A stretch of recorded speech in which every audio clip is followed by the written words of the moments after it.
Hello friends, welcome to smart trends. ఈరోజు మన recipe చాలా సింపుల్ అండ్ క్విక్గా చేసుకునే ఒక మంచి స్నాక్ అండి. ఇది చాలా సింపుల్గా చేసుకోవచ్చు. దీనికోసం 2 కప్పుల శనగపిండి తీసుకోవాలి. ఇందులోనే మన రుచికి సరిపడా కారం, ఉప్పు కూడా వేసుకోవాలి. తర్వాత ఫ్లేవర్ కోసం అల్లం తీసుకున్నాను. అల్లాన్ని కొంచెం దంచుకొని ఇందులోనే కొంచెం వాటర్ వేసుకొని మనం టీ స్ట్రైనర్ తోటి స్ట్రెయిన్ చేసుకోవాలి. అల్లం పీసెస్ ఏమీ రాకుండా మొత్తం వడగట్టుకోవాలి. ఆ వాటర్ తోటి మనకు ఫ్లేవర్ అనేది వచ్చేస్తుంది. తర్వాత కొంచెం వేడి చేసిన నూనె వేసేసి ఒకసారి పిండి అంతా కలపాలి.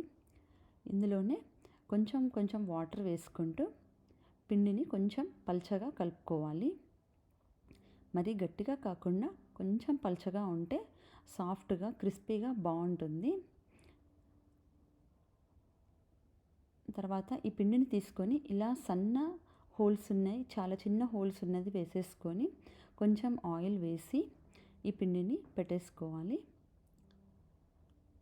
తర్వాత దీన్ని బాగా వేడి చేసిన నూనెలో ఫ్రై చేయాలి. ఇలా మనం డైరెక్ట్గా తిప్పేసుకోవచ్చు. 2 వైపులా బాగా వేగనివ్వాలి. ఇది చాలా ఈజీగా అయిపోతుంది. చాలా సింపుల్గా, టేస్టీగా మనం చాలా తొందరగా చేసేసుకోవచ్చు. పిల్లలు, పెద్దవాళ్ళు కూడా చాలా ఇష్టంగా తింటారు ఈ స్నాక్. ఈ సంక్రాంతికి మీరు కూడా ట్రై చేసి చెప్పండి.